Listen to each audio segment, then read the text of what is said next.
The Nintendo Switch has been out for a while now, and it's been very successful. It's got over 7 million units sold and 2 Game of the Year contenders already under its belt. The Switch has been so successful, in fact, that now a bunch of AAA publishers are rushing to get their games on it. Recently, AAA games publishers have been revealing their plans for the future as part of their second quarter earnings report. Some publishers have said they're going to pursue games as a service and microtransactions, whereas other publishers are looking to put the games on more platforms, like the Nintendo Switch and mobile devices. Square Enix are one of those publishers who want to put more games on the Switch. At their recent investors call, they had some interesting comments about developing for Nintendo's hybrid console. In a series of tweets by reporter Takashi Mochizuki, he revealed the publisher wants to aggressively pursue development on the Switch. According to Mochizuki, Square already have a few big releases planned for the Switch in 2018, with a port of Dragon Quest XI and the Switch exclusive Project Octopath Traveler being at the forefront. It's also worth mentioning Mochizuki's tweets seem to suggest that Square Enix will be looking into developing Switch ports of their existing PS4 and Xbox One games. In the investors call, Square said the Switch's hardware architecture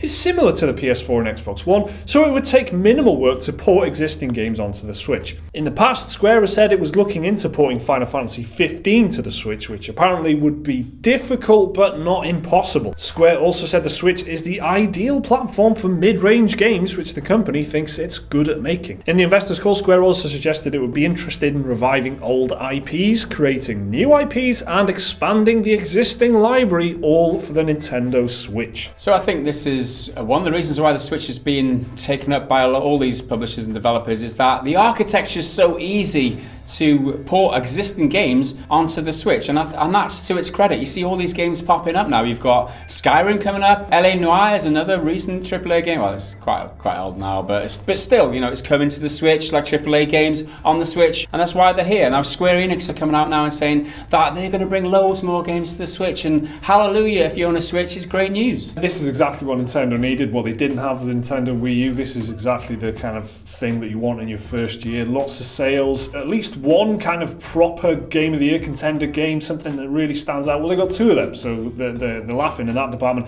And because people are buying the Switch, now companies, there's a domino effect, and now other publishers, now companies are going, oh, hang on, we want a piece of this pie as well. Except, except spoiler alert, yeah, that's coming later on. What a reveal that's going to be. Woo. I'm excited for you.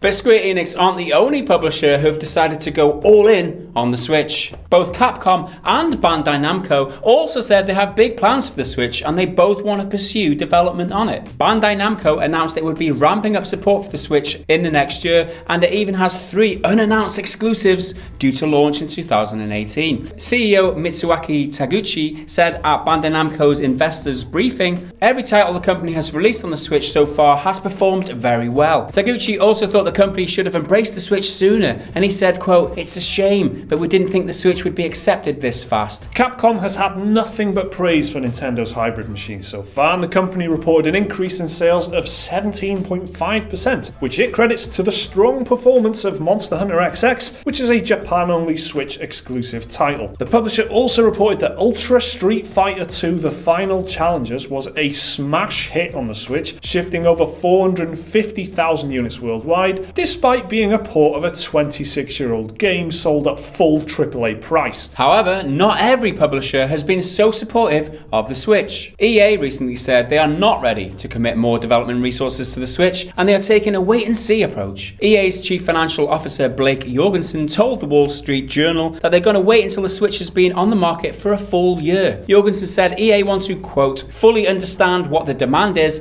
before they think about bringing more EA titles to the Switch. So far, the only title EA have released on the Switch is FIFA 18, but that was a stripped down port when compared to the PS4 and Xbox One version. Can't help but feel that EA are not going all in on the Switch like the other companies, because they haven't figured out how to push their games as a service thing on the Switch yet. Like the online services and the online side of the Switch hasn't developed fully enough yet to deal with microtransactions and all that other bullshit that EA try to push down your throat at every given opportunity. So obviously they're just waiting to be able to take more money off a year more quickly before they bring their games to the Switch. I also interestingly don't think that EA really know what to do, because the hardware, where the hardware's at, EA have got loads of kind of advanced, AAA Frostbite engine using games where 50 50% of the marketing appeal is like, look how good this game looks. That's like a big push of theirs. That doesn't really work on the Switch. So the games actually have to be good, which is a problem for EA.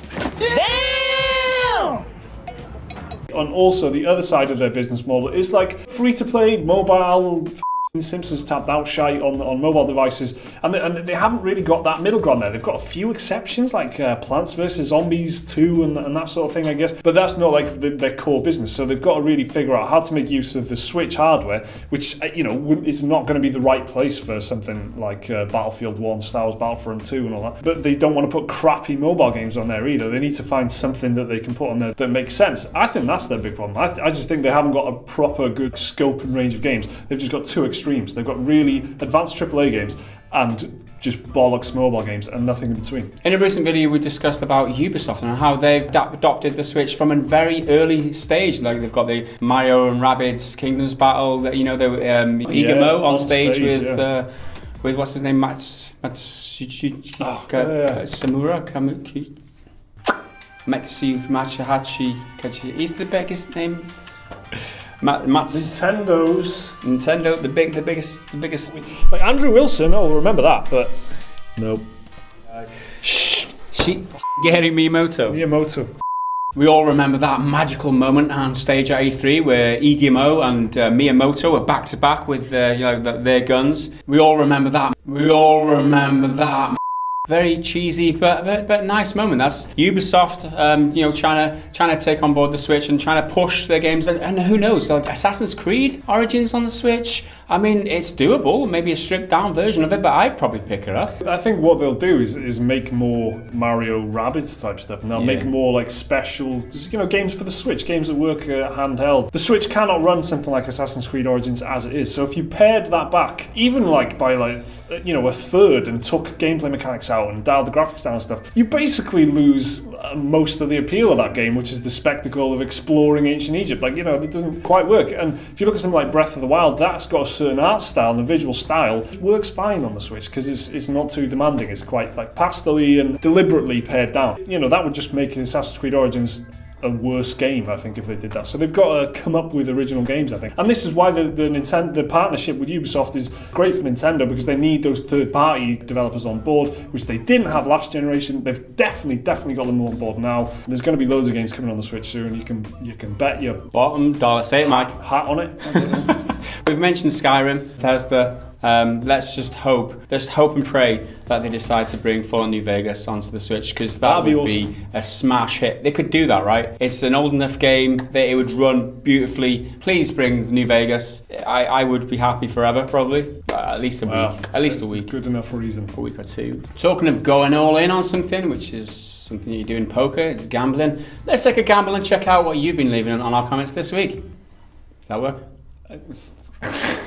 First up, commenting on our Assassin's Creed Origins video, Foster's Great said, "I did enjoy the video, but I'm not going to leave a like." All right, well, thanks for letting us know, I guess. It's always good to... You left a comment, which is good, basically, but other than skill that, and engagement does kind of help a bit. I mean, what are you going to do then? You liked the video, you don't even like. That's the point of the like. It's the mystery of not knowing why, as well.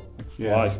Who knows? We'll never know. On the same video, Paul Curtis comments, "Pretty good game and has gotten cynical. I like it." Are you new around here or something? I mean, that's the whole stick. That was the stick. Yeah, that was the main appeal of the channel from the beginning, I think, wasn't it? Not being happy with anything. Commenting on last week's Sunday News Roundup, Smeg Skull says, "My great uncle died on Normandy Beach from a falling loot box." I don't think that's a true story. I'm going to say that. I'm going to call this guy out. You're lying, Smeg Skull. That did not happen. I feel like dying whenever I see a loot box on Normandy Beach, if that's how it works. Next up on our Xbox One X video, Adam Roberts comments, "You know what's harsh? The state of the internet here in Australia. 100 gig download. Crikey." Crikey. I mean, he's from Australia, so he's going to say crikey. Yeah, which makes me think he's not from Australia, and he was just lying on the internet. Or maybe Australians just use the word crikey, Mike. Maybe they do. Maybe I'm just an asshole. And next up, commenting on the Overwatch Strike Team story, Total XX Ownage XX says, "Come on, Total XX Ownage XX. That's got to be like a parody thing. You must be like making fun of people who've got those kind of names to choose that kind of name, right? Unless you made this account like 15 years ago and you're just sticking by it. I'm still gonna be a dick in Overwatch. That's exactly the kind of name who I'd expect to still be a dick in Overwatch, Strike Team or not. You better watch out for that Strike Team. Jeff Kaplan at the head of his Strike Team, though. If you're going to be a knob in Overwatch, yeah. Jeff Kaplan's coming for you, dude. You know who he's looking at first, right? People with XX in their names. Total Ownage.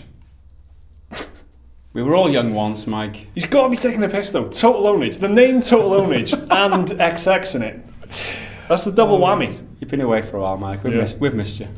So are you surprised to see AAA publishers taking the Switch seriously now? What games would you like to see coming onto the Nintendo Switch? Let us know down in the comments. Remember to like the video if you enjoyed it, and please do subscribe if you want to see more stuff like this every single day. You can check out that video right there, right now if you want, and there's a link to Patreon if you want to support the channel. See you next time.